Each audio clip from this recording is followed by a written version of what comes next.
And often I always talk about my mantra. It's like my way of, this is what I think every single day as we think about how do we empower. I told you I'm obsessed with the letter B here, right?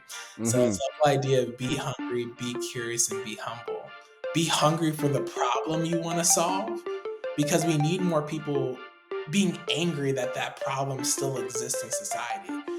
Hey, what's up? This is Corey Dion Lewis, clinical health coach and host of the Healthy Project podcast. Now, the research shows that social determinants can have a greater impact on your health more than healthcare or lifestyle choices.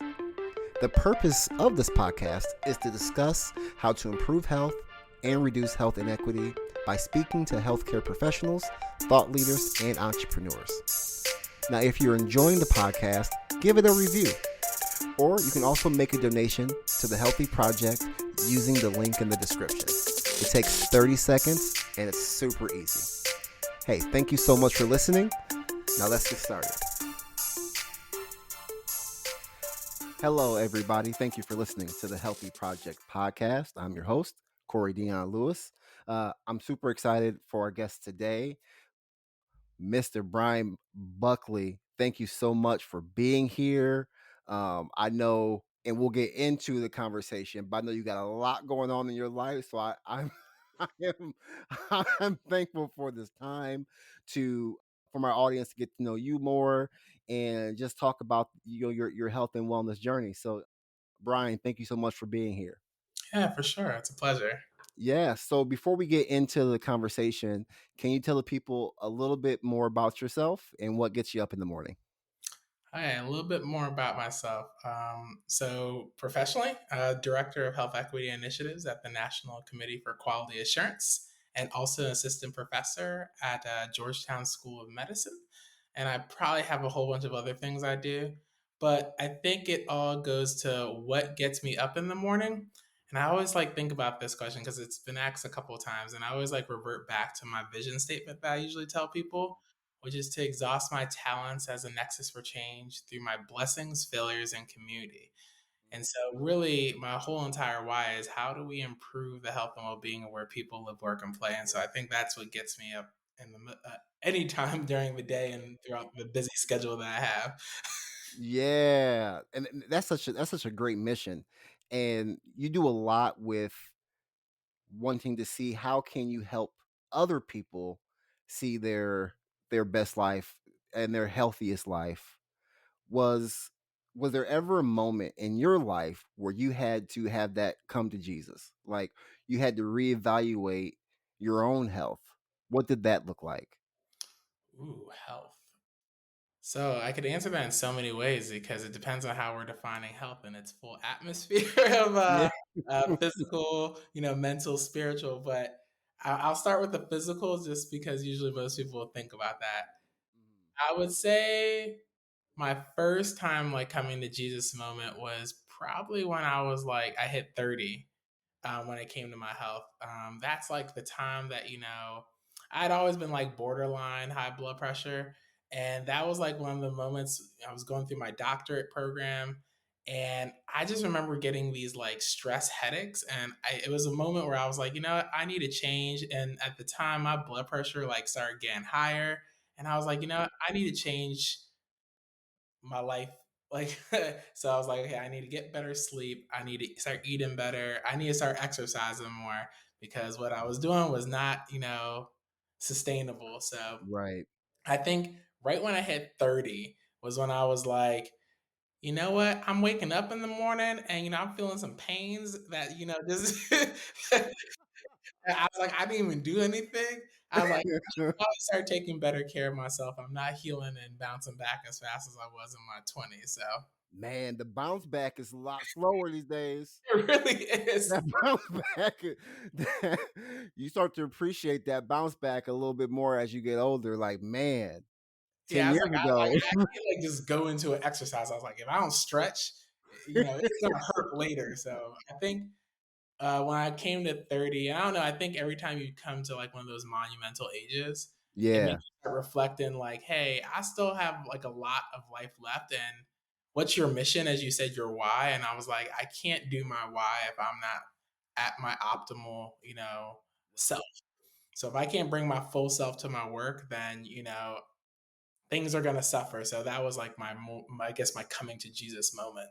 Yeah, and for me, it was one of those things as a health coach, almost how what I eat, what I do during the day is there's a microscope on it, especially within the community that I serve. I can't be seeing a diabetic and then go to the cafeteria and get like the chicken tenders and the fries joint because they're going to be looking at that. It's almost like I gotta walk. I'm talking, and I also gotta walk it.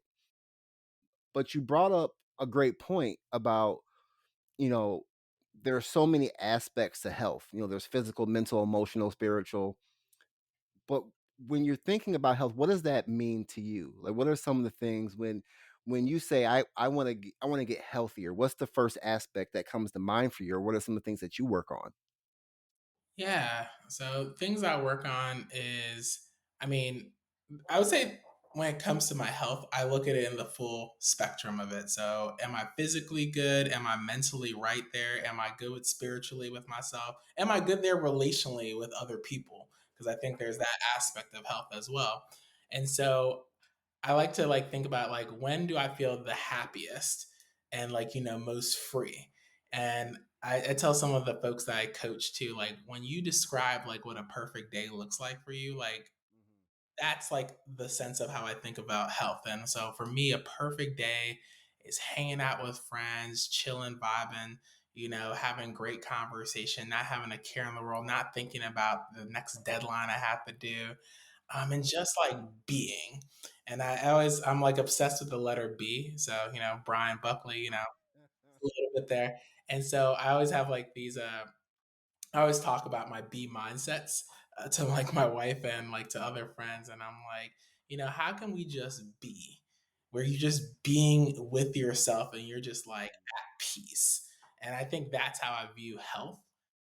You're not stressing, you're not thinking about the next thing, and so Yeah. that's how I view health as a holistic way. No, that's so real.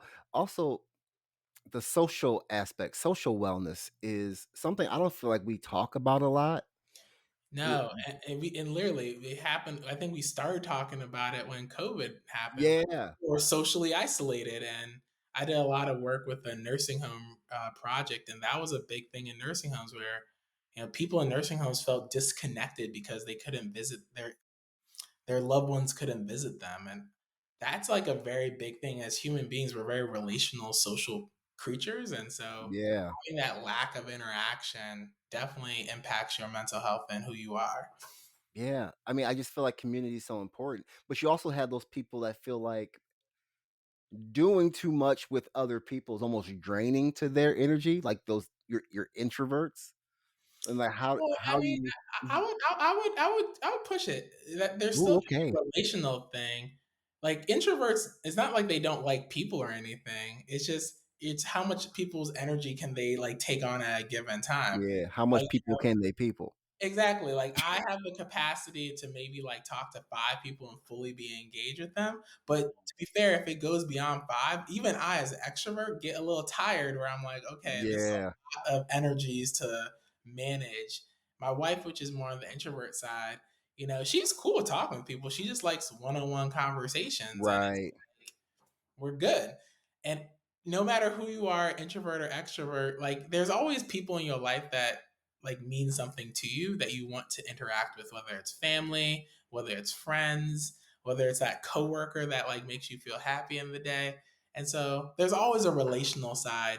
It just depends on how much you can handle at any one time.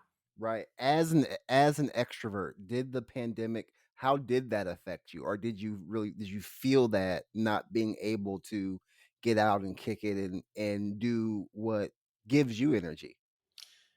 Yeah, I mean, in the initial part, it did suffer, but at the time, I was also looking to be away from people. Let me paint the picture here for you. So it's 2020, pandemics happened. I had just defended my dissertation in April of the pandemic year, and I was at the time the president of the Harvard Graduate Council. So I was like overseeing all of Harvard at a time that a pandemic was. Wow. So I was like interacting with a lot of people. And so when all that like stopped, I had like a month where I was like, no new friends. I was like, I don't want to talk to nobody. I'm just trying to like catch up on my Netflix queue. Like, Yeah. I just wanted to be by myself because I was always interacting with people. And then after we like moved back home to Maryland, or home for me, that's when I started emerging again. And then, although it wasn't the same as interacting with people in person, I found my way to interact with people via Zoom and Teams and other social connections. I actually made a list of people I hadn't talked to in a really long time. I made a concerted effort to just like reach out to like two or three of them each and every week. And so I kind of owned like, hey, we're isolated, but we still can communicate with each other and we can still be there for each other. I think some people definitely felt the effects of it. I like started to blossom because you could talk to people that often would not want to talk to you, but because they were lonely too, Yeah. they were more open to like talking with you. And I think my energy helped them because I get the Right. adage that my energy is contagious, and so I think there was also an excitement to like interact. And so I mean, I think I actually kind of thrived a little bit during the pandemic. I just had to shift my mindset and to what it meant to be relational in that moment. Yeah. I will say, it really it put it in perspective for me. I I do really enjoy being with people to a certain extent. I love to network and do all that stuff. But if I'm being honest, there are times where I will just dip out without letting anybody know. Like I'm that guy. Like, okay, I've done my work. Let me slide out. The most draining thing for me is conferences. I don't know if that's the same thing for you, man. After I leave a conference, my wife, she can see me the day before I'm about to go into a conference, and then the day like I leave, I'm just like I switch to being an introvert completely. Like, okay, my energy is completely drained. Yes. Yeah, I need to reboot. I need to reboot. But the pandemic really it just put it all in perspective because there was a lot going on and it really made you think, hey, this I do enjoy community. Is just what you were saying earlier. Maybe I need to enjoy it within my own boundaries and framework and not go out there and do too much and feel like I'm too drained and then just being extra about it. Just being myself within a good group, getting energized, being with them, that 4 to 5, 6, whatever, and then keeping it moving. Yeah, that's true. And for Yeah. me, I So mean that like so not fun fact, but I'm also Caribbean American, and so yes. I was talking to a lot of family members via the phone for years, and so for me it didn't hurt as much because I reminded people, the people I mainly talk to and like I'm really cool with, I didn't have to see them all the time. I talked to them on the phone, and I just continued to do that during the whole entire pandemic. If anything, I just added more people to those conversations. No, that's real. That's dope, man. You told me a story when we first spoke the couple weeks ago. I know you're on the American Heart Association board, For yeah, and DC. yeah, where you're at, and you had a situation that it's just really prompted your volunteerism and your support of that organization. Can you talk about that and how that's affected you now? Yeah, that's also another coming to Jesus moment too. I just thought about that. That was in my Jesus year too. So short. I'll make it short, but like as we were talking about wellness, I got into cycling as a thing of active wellness, and in 2021, while I was riding my bike with a buddy, we saw a man collapse, and we had to call 911, and I had to perform CPR with a couple of other people in that were um, cycling by, and we actually thought this man died. Like I was doing CPR for like 20 minutes. I remember when he Wow. fell down.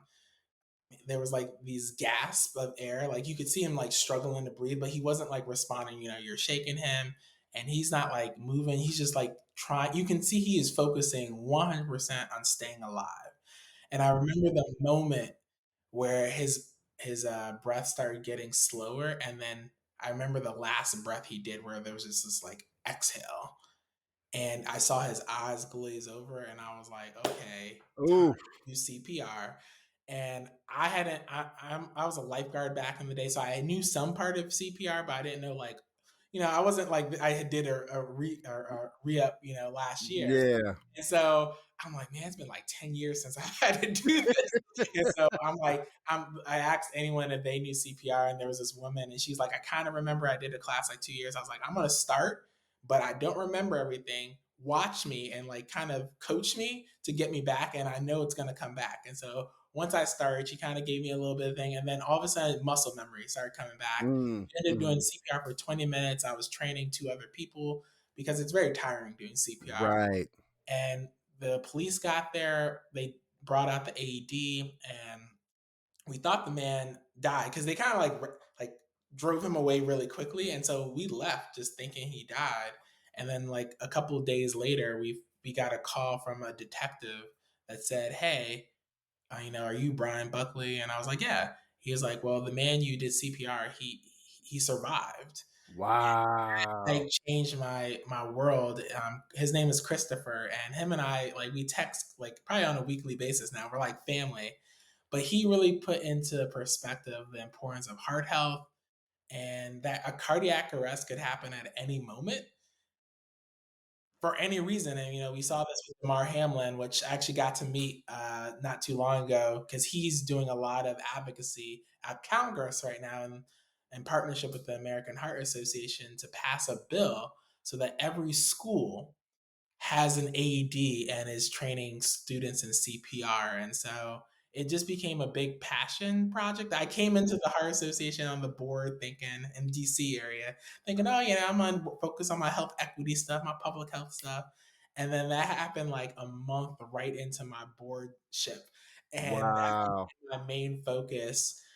Did interviews on the news.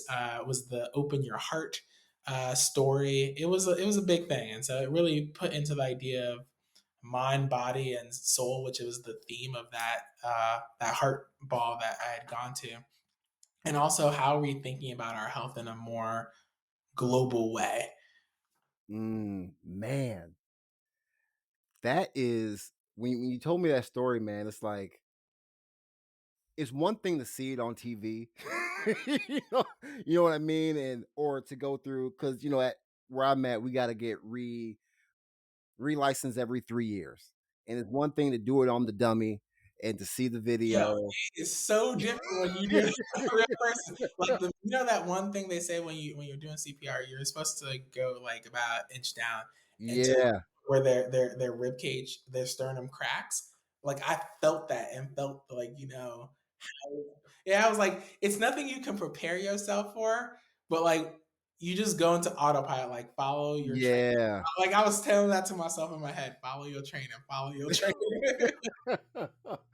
Man, and so it sounds like it put everything in perspective. It put like life into perspective. It put your Very much health and into perspective, and it just made it more real for you. It did. Like, when you see someone that you thought was about to die, it made you start really thinking about life is short. And I remember I Yeah. told you this is my Jesus year at the time. And I remember, I'm a very spiritual person, Christian. And I remember thinking going to my Jesus year, and everyone's like, what's a Jesus year? But, 33, Yep. which is the year that, Christ died. And I was like, I remember praying before like my 33rd birthday. And I was like, God, let 33 be give me insight into my potential future self. That was the prayer Mm. I did. And I tell you, everything happened in the world at 33 between a new job, you know, saving someone's life, Man.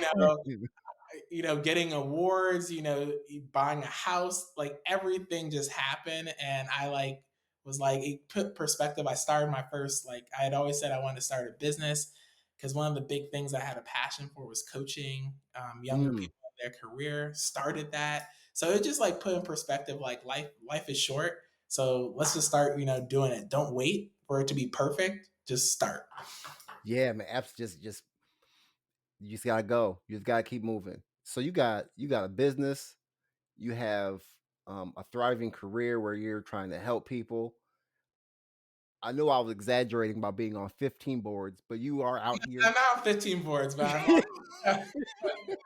I am on quite a lot of steering committees, advisory boards, and board directorships. Yes, you're a professor. You know, which are all great things, man. And I just respect that you're doing all the I'm doing all that because that's what I want to do.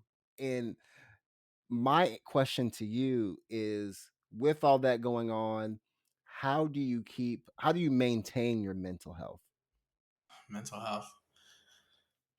So I guess the way I maintain my mental health, it's kind of multi-pronged. So one of the things I have like a whole phrase that my wife hears me say is work hard, play hard. And so like Mm. during the week, Monday through Friday, sometimes you just have to make that grind happen and you don't have a life. But my weekends, I protect my weekends as much Mm. as possible. I try to spend time with family, friends, my wife. we have we come up, we do date nights, like we have our whole thing hashtag forever dating, so spending time. Mm. I treasure sleep a lot. People always are like, "Oh, you're doing all these things." The first thing they say is, "When do you sleep?" And I'm like, "I sleep all the time." I like treasure trying to get 8 hours of sleep every night because Right. sleep for me is my way of recharging and my body healing itself. And once I'm awake, on the grind. But I treasure sleep, so making sure you get a lot of good sleep, that helps my mental health because like when I'm stressed about something, I like my wife hates it. I wake up happy every morning. I'm like one of those people, like no matter how upset I was the night before, I like wake up completely refreshed. And I'm like, oh hi. So like we had gotten into an argument and she's still upset about it. I'll wake up and be like, well, I've already forgiven you. We What you did mad it. about? What you mad about?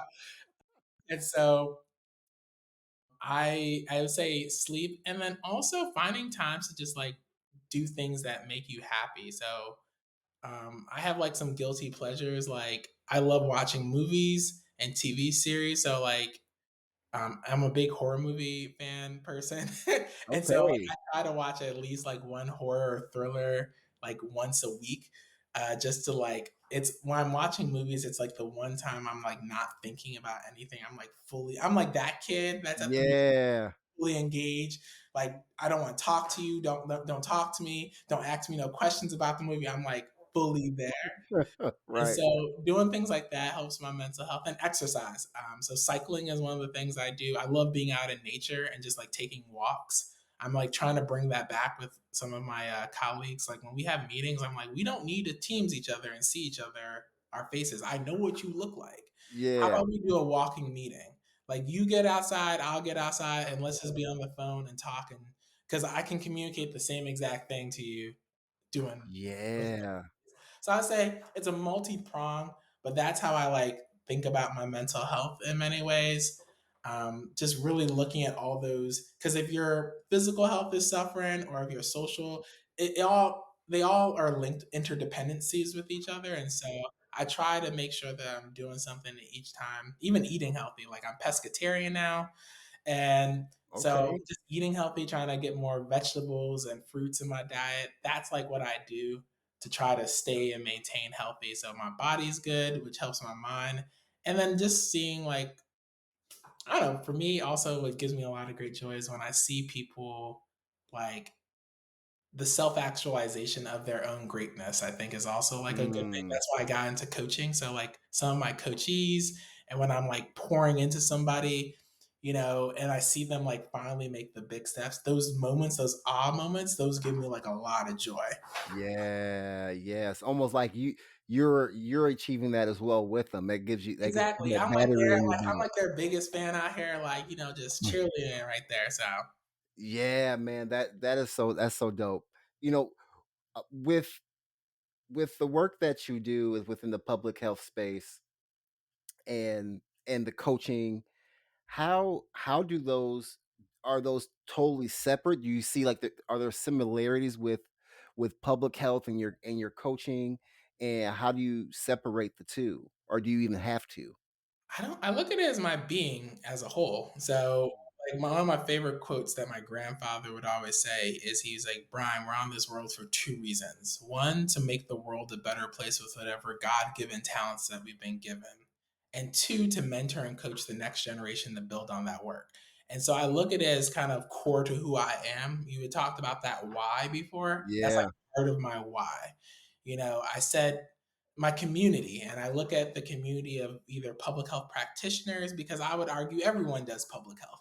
yeah, You're doing public health, everyone does public health. If your work impacts another person, you are doing public health, whether you realize it or not. that's And so real. my mission is really like, how can I empower other people to be great and make impacts in the world and be that nexus of change that they want to be? And I often, when I'm talking to students and like my coachees, I don't even say what are you trying to achieve? What's career now? I'm like, what problem do you want to solve in the world? Like, I think that's more important because it allows you to bring your full self and lived experience into the work versus just thinking about putting yourself in a box of a career. Like, what problem are you solving? Because we need creatives, we need people merging Man, new ways of thinking. And if you think of things as a career, like I'm gonna be a doctor, I'm gonna do this, you limit yourself. And so I think that's how I view my contribution to the world, as being someone that can inspire and uplift others in many ways and connect them to other people that are doing amazing, dope things. yeah, man, that's a bar, and I really appreciate you saying that. For the longest time, Brian, I never considered myself a public health professional. I was like, I'm a health coach. I within the this preventative care, holistic view. I didn't consider myself a part of the a public health professional. I mean, obviously, with what I do has changed dramatically, but what I've noticed, especially within public health, is, and I would love your input on this, but the lack of creativity in some areas. Like, ain't a whole lot of stepping out the box that I have seen when it comes to public health initiatives. And I would love to hear your thoughts on, what, if you agree with that, what you have seen, and what somebody who is a creative that wants to be in the field of public health, or maybe already is, what should they do? What's that move look like? Yeah. And so you're right. I think it depends on how we're looking at public health too. As I said, everyone's part of the public health movement. But often when we think about public health, we often think about governmental public health. And governmental public health is just sometimes very slow and not necessarily not meant to be by design, not meant to be too creative, because government is meant to somewhat be the stability of the country. And so when I think you think outside of that governmental public health side, I think there's a lot of opportunities to be creative. And often I always talk about my mantra. It's like my way of, this is what I think every single day as we think about how do we empower. I told you I'm obsessed with the letter B here, right? So it's Hmm. the whole idea of be hungry, be curious, and be humble.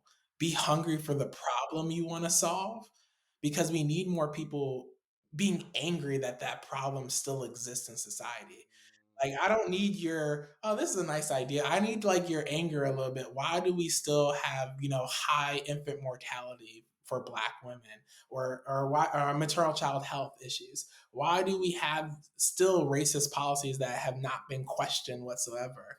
Like, I need people to bring their energy fully to that, and then being curious, questioning the why, thinking outside the box, but even questioning why did the box even get created.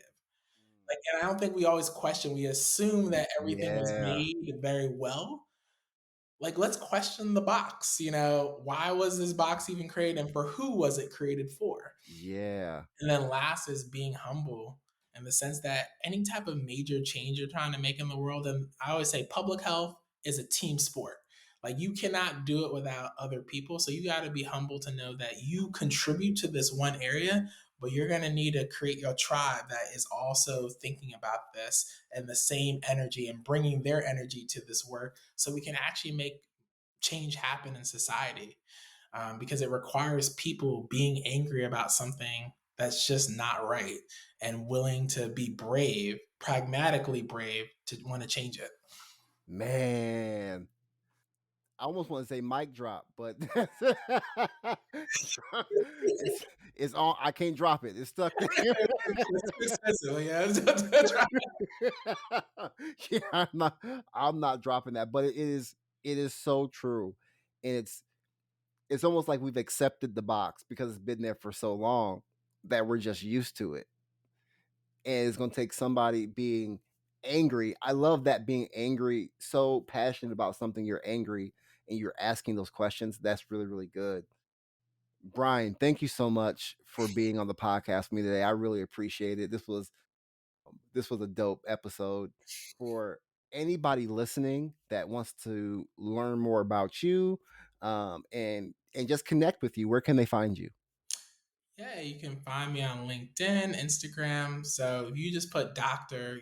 Bryan with a Y, and I use my middle name a lot, my middle initial a lot, so O, Buckley, you will find me somewhere on all of the social media sites. But at least for Instagram, it's at Dr. Bryan O. Buckley. Awesome. Well, Dr. Bryan O. Buckley, thank you again for being on this episode with me today. I really appreciate it. And everybody, thank you for listening to the Healthy Project podcast. I'll holler at you next time.